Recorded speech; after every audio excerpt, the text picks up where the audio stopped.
Ba ba ba ba ba ba ba ba ba. Final Fantasy, a series known for its enchanting world, beautiful music, and characters who look like they get dressed by a chimpanzee with ADHD and enjoy a belt way more than your average teenager. But what about love stories?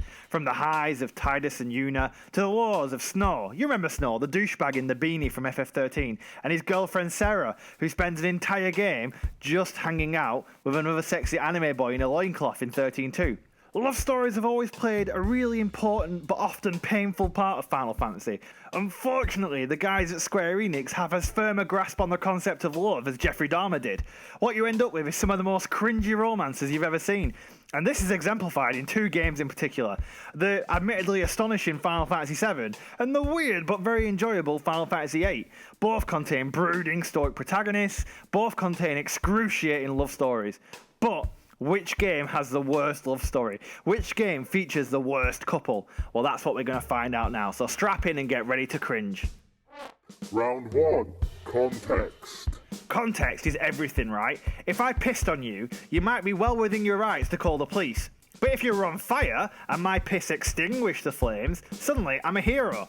Doesn't work if you set the fire yourself though, trust me. Anyway, the point is that context is very important, and before we can really judge which game had the worst love story, we need to understand how they came about, right?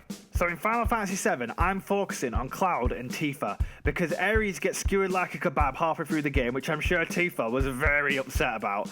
Anyway, Cloud and Tifa have been mates for years, right? And when they were about 14, Tifa makes him promise that if he's ever a famous hero and she's in trouble, he'll come and rescue her. Now listen, kids make stupid promises all the time. They don't mean anything. When I was 14, I promised that I'd stop setting things on fire so I could piss on them, and we know how that turned out. However, not only does Tifa remember this promise, but she basically nags Cloud into helping Avalanche and getting involved in the whole plot because of this promise. She then basically tagnuts him through the entire game, and this sets the basis of their romance. He was a 14-year-old boy, Tifa, you bitch. In Final Fantasy VIII, on the other hand, we have Squall and Rinoa. Now, Squall is an oblivious and moody mercenary soldier who's hired to help out Rinoa's ramshackle timber resistance movement. He seems to take an instant dislike to her, and to be honest, who wouldn't, because she's annoying as balls. And the only reason he's putting up with her is because he's contractually obliged to. Additionally, it's established that a year before, Rinoa was actually banging Tifa, you know, the biggest dickhead in Centra and Squall's mortal enemy. Not a good start, I think. I think I'm going to have to give the point this time to Final Fantasy VII, because at least Tifa has never been caught behind the bike sheds with Rufus Shinra. Round 2.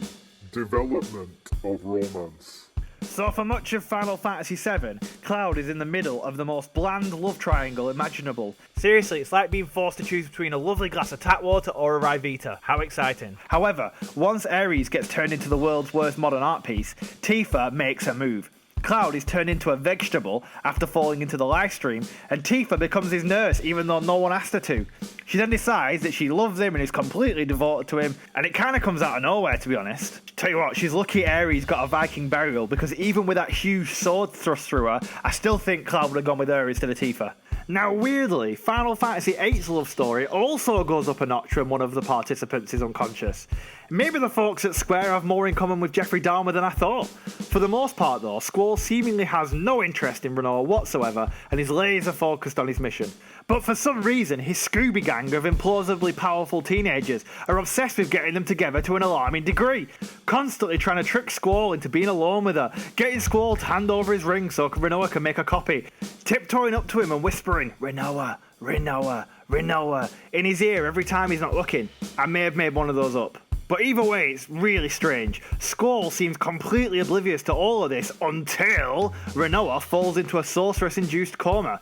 At that point, he falls deeply in love with her and desperately just wants to hear her voice again. It comes out of nowhere and is completely jarring.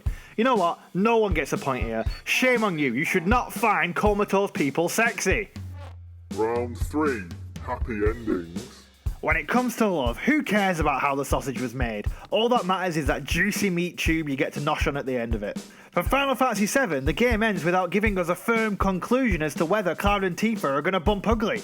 However, if you watch the movie Advent Children, I wouldn't because it's shite, and if you read the companion short story collection On the Way to a Smile, yeah, you can give me a wedgie later, but you'll find out that Cloud and Tifa's relationship does not exactly pan out.